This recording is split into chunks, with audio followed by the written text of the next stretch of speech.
Hello everybody, welcome to Dude with a Fork. My name is Ken. On today's episode of Ken Cooks Stuff, we're making meatloaf. I love meatloaf. It's a great winter dish because you have to heat up the whole oven, but sometimes I like to have meatloaf during the summer, and I have found out that you can make it in the Instant Pot, and it doesn't come out crispy like if you cooked it in the oven, but if you reheat it in the air fryer, you do get a nice crispy crust on it. It's really good, and it's excellent for sandwiches. So we're going to start with ingredients, and I'll show you how to do this. It's super easy and does not take that long in the Instant Pot. So let's get started. All right, so what do we need to make Instant Pot meatloaf? Well, of course, it's going to start off with a pound of ground beef. This is 80/20 from Sam's Club. We're going to make what's called a panade, and what we're going to do is take 8 saltine crackers, 8. And saltine crackers are convenient because you don't have to measure, you just count, right? And a 1/4 cup of milk. And the first thing we're going to do is crush these up rather finely. And, you know, the other nice thing about saltine crackers is you can crush them up rather finely with your hands. No special tools needed. And what we're going to do is we're going to put the milk to the crushed up crackers.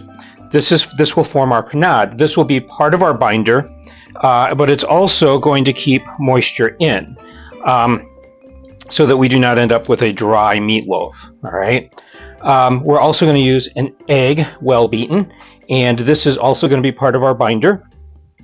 For flavoring, I've got some green peppers and onions that I chopped up yesterday. They're fairly finely chopped. For seasonings, I have a 1/2 teaspoon of seasoned salt, a 1/2 teaspoon of black pepper, a 1/2 teaspoon of onion powder, and a 1/2 teaspoon of... We're going to use Dijon mustard, but spicy brown works. And also 1 tablespoon of Worcestershire sauce. If you didn't catch all that, don't worry. On my website, there is a free recipe that you can print out with the... Well, I forgot to print out the nutrition ingredients. It was on page 3. So, but it has the ingredients and it has the instructions. So, as far as equipment it goes, we are going to need, of course, our Instant Pot. And what we need is some kind of trivet. And this is a silicone one. I got this on clearance. I can't remember where. Whenever I go shopping, the first thing I do is hit the clearance aisles. These things are like $15, $18. I think I got this for like 3 or 4. So our meatloaf will go down in here. We're going to wrap it up in a nice big square of parchment paper. And I also have 2 bits of aluminum foil that I folded up. You can see here, I folded up, I think, twice. So fold it over once, then fold it over again. And this is what we're going to use to get this out of here. And of course, the one thing you really need is a nice big bowl to mix this up in. And we're also going to need a sharp, thin knife with like a paring knife like this. So I'm going to start by going off camera and making this panade, and I will come back and show you what that looks like. So back in a minute. All right, so I got a couple of things to show you. Number one, this is what our panade looks like. When you first add the milk to this, it's looking very liquidy, and you're thinking, whoa, what? That's going to be way too much liquid. But those crackers really soak it up really quickly. So this is like 3 minutes of soaking, and this is exactly what we are looking for. It kind of has the consistency of a really thick oatmeal. Also wanted to tell you, a well-beaten egg, what do we mean by well-beaten? It means you cannot really see color differences in here. If you can tell, oh, that part's yolk and this part is white, that's just lightly beaten. But when we've well beaten it, you can see that it's a very uniform color, and that's what we are going for here. Now, the one thing I did want to talk about, a lot of people have an issue with meatloaf falling apart, and here are 5 reasons why your meatloaf might be falling apart. And I'll put this information in on the webpage. So, number 1 is you're not using a binder or you're not using enough. We're using 2. We're using an egg, and we're using some kind of starchy bread product, which is crackers in this case. And I find that the combination of the 2 works really well. So, the other thing is you can have too many vegetables, or they can be chopped too large. And you notice these are chopped rather finely. you know, if you think of like concrete, you always have to put an aggregate in there. If the aggregate's too big, your concrete is going to fall apart. So you want something that's not going to get in the way of the meat holding together. And you don't want too many of these. The other thing is, this is number 4 on my list, is not mixing it enough. And you always hear people say, oh, you got to be very delicate when you're handling ground beef because you don't want it to be tough. And that's very true for something that's going to cook quickly, like hamburgers. Because you do build up the proteins in meat just like you build up proteins in wheat flour. The wheat flour has a protein called gluten. In meat, it's a protein called myosin. So it's just like biscuits. You don't want to mix biscuits too much because they cook quickly as opposed to bread, which cooks slowly. But meatloaf cooks slowly, so it's okay to mix this quite a bit, more than most people think is actually necessary. You can overmix it, I guess, but really meatloaf is something that's going to cook fairly slowly, and it's not going to be an issue.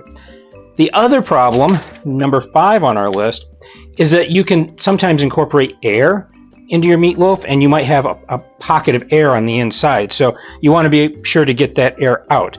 And those 5 things, if you take care of all 5 of those things, use a binder, use small vegetables, don't use too many vegetables, mix it enough and get the air out, your meatloaf will not fall apart. So anyway, so first thing we're going to do is go in with our ground beef, and I am just going to, I don't like to, anytime I'm using ground beef that's fresh like this, I don't like to just put it in whatever I'm doing, whatever I'm preparing it in. Like if I'm going to fry this, I want to break this up like this as I put it into the frying pan. And it's just less work later on to break it up as it's cooking, because once it cooks, it starts to stick together. So it's a lot less work in the end to just break it up a little bit at the beginning. So a little bit more work at the beginning, a lot less work at the end. So there is our beautiful ground beef, all broken up. All right, so I'm going to go in with my panade. And you're going to get your hands dirty a little bit. So I'm just going to go in and scoop out the rest of this. I should have a spatula, but I was not thinking that far ahead. So go in with our egg, our Worcestershire sauce, our vegetables,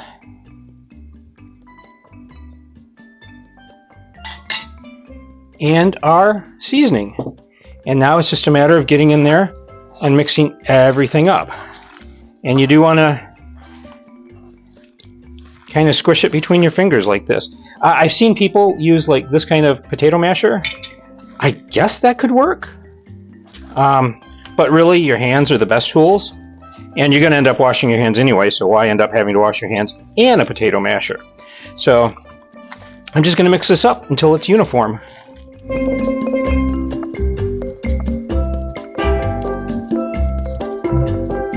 All right, and there we are. You can see that didn't take too much mixing. Had a few of the vegetables that don't want to go in. That's okay. We'll get them in there later. If you want to make sure you got all the air out, you can do kind of the same thing you do with if you've ever worked with clay in an art class, and just kind of drop it, pick it up, and drop it, and you can see here's kind of an air pocket here that's working its way out. So there we go. So I'm going to come back. I'm going to clean up my hands and probably grab a spatula this time around and get this bad boy out on our parchment. So I will be right back. Guess what? I forgot the mustard. I'm going to mix this in, and then we'll get this on the parchment paper. So be right back. Here is our meatloaf with mustard. So I'm going to take our parchment paper out, and you notice parchment paper comes on a roll, and when you cut it up like this, it wants to roll back up. Let's just flip it over. And I'm going to move it so it's diagonal. And there's our meatloaf.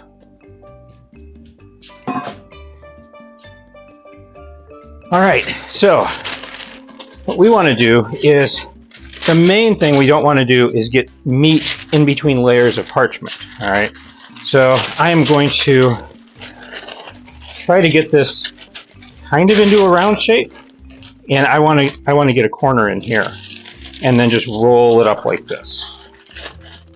Okay, I'm going to turn it around so it's easier to roll around away from me. I'm going to tighten it up, bump my head into the camera, and then these ends, I'm just going to twist like it's a big, gigantic Tootsie Roll.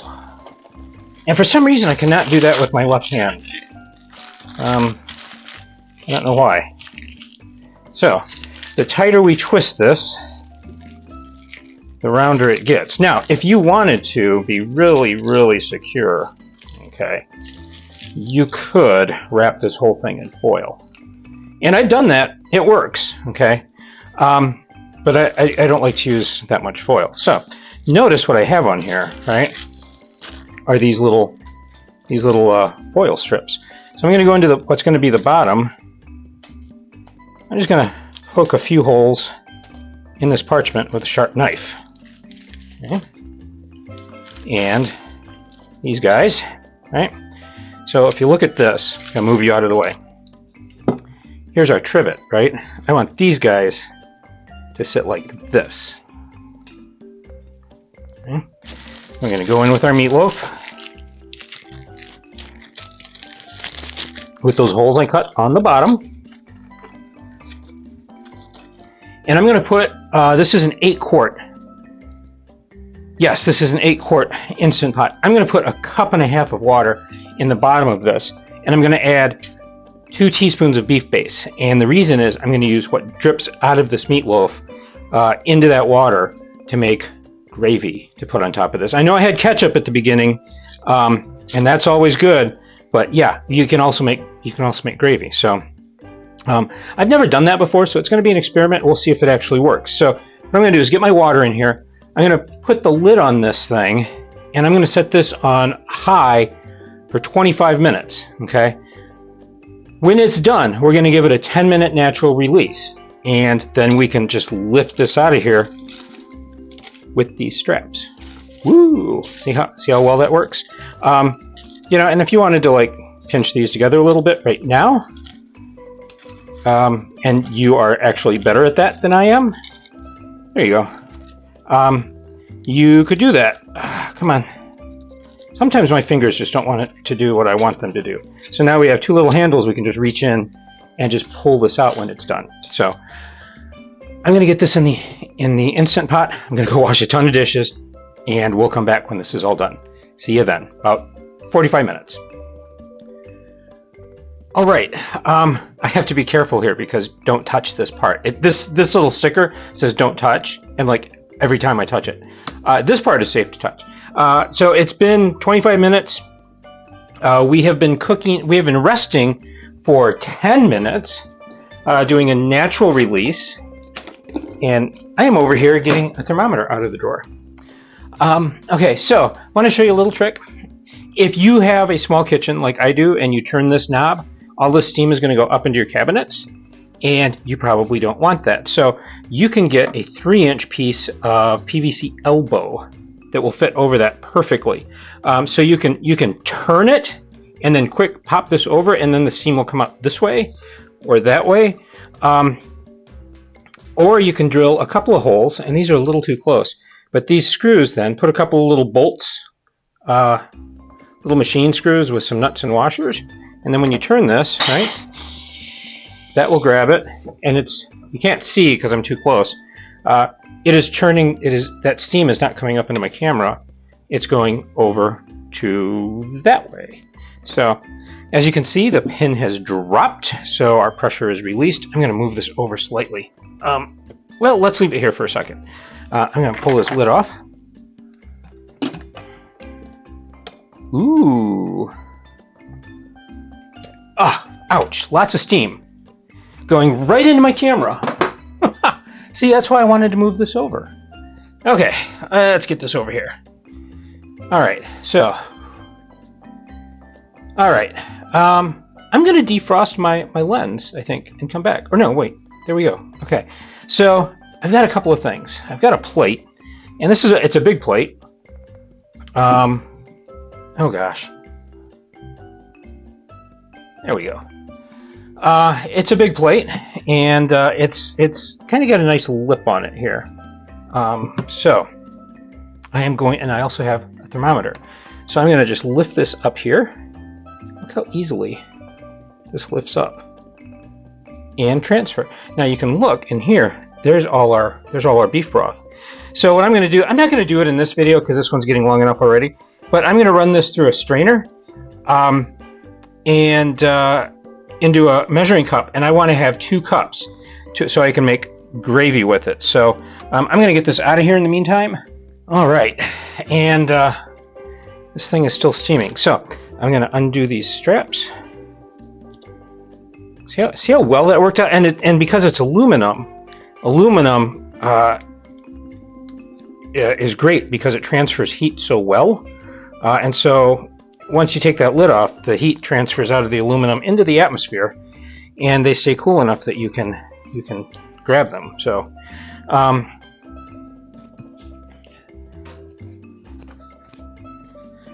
all right. So the first thing I want to do is check the temperature of this guy. I have a digital thermometer here. This is Taylor. Taylor makes good kitchen stuff. So we want him to be at least 165. So I see a lot of people do this. I'm going to zoom in just a little bit so you can see what's going on here. Okay, get you back in frame. Come on, guy. So I see a lot of people go in like this, okay, at an angle. The thing of it is, you want this tip to be right in the center of this. If you're going in at an angle, you literally have no idea where that tip is. You could be right in the center of it. You could be close to the bottom. You could be close to the top. You don't know. And the thing of it is, you want to get a reading from the center because that's the part that cooks last. So the way to do that is to go in at the end here, and I'm just going to unwrap this here and unroll. Okay, and there we are. And I'm just going to unroll and stick him right in the center. And as we can see, this is rapidly climbing. There we go, 165. So this is done all the way through. Now you might be saying, this does not look very appetizing. There's this bit from the bottom here that scraped off. And you know, you're right, it isn't. Because basically this is steamed meat, and steamed meat never looks very appetizing. But what you can do at this point, what I do is I just cut this, I put it in the refrigerator, let it cool, and then I slice it. But if you wanted to, you could throw this right now in the air fryer, and because it's round, you can just brown it on one side, roll it over, brown the other side, and it's brown all the way around. So anyway, so let's I'm gonna actually slice this up. I'll show you. Now remember, I said you do want to let this sit for a little bit, but this is, I'll hold this down because it's hot. Okay, you can see that meatloaf is holding together. So I'm going to let this sit for a little bit, and I'm going to cut us a couple slices off. I've got some frozen potato wedges. I'm going to throw them in the air fryer, and we're going to give this a taste. So see you in a little bit. All right, so let's dig in. I'm missing something green here. I should have cooked some broccoli or something, or made a side salad because it's summertime. Instead, what I have are some potato wedges from the freezer that I cooked. I put these in the air fryer first. They take about 14 minutes. And then when you get to the halfway point and you flip them over, that's when I put the meatloaf in. So just going to cut into a piece. And you see here, it holds together well. Just the right amount of ketchup on there. Oh, maybe just a dab more. Oh my gosh, this is so good though.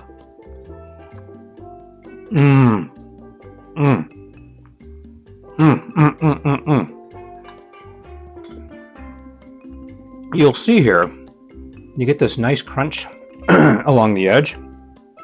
It's so tasty, and it, and it's not falling apart. It's nice and solid. So, you don't have to heat up the whole oven and heat up the whole house as a result just to make meatloaf in the summer. It's pretty easy to make in the Instant Pot. Like I said, if I haven't said it, I like to make up a couple of loaves of this, slice them up, and put them in the freezer. And then whenever I want meatloaf, I just throw them in the air fryer, and it's so good. Oh my gosh. Wow. Well, I'm gonna get to eating the rest of this, and you're probably gonna run out to the grocery store and buy some ingredients. So, thanks so much for watching, and I will see you next time. And that's it, folks. As always, thank you so much for watching. Links to free printable copies of any recipes here are down below in the show notes. Please like, comment, or if you'd like to see more of this kind of material, subscribe. As always, please stay safe, eat great food, and power to the proletariat. We'll see you next time.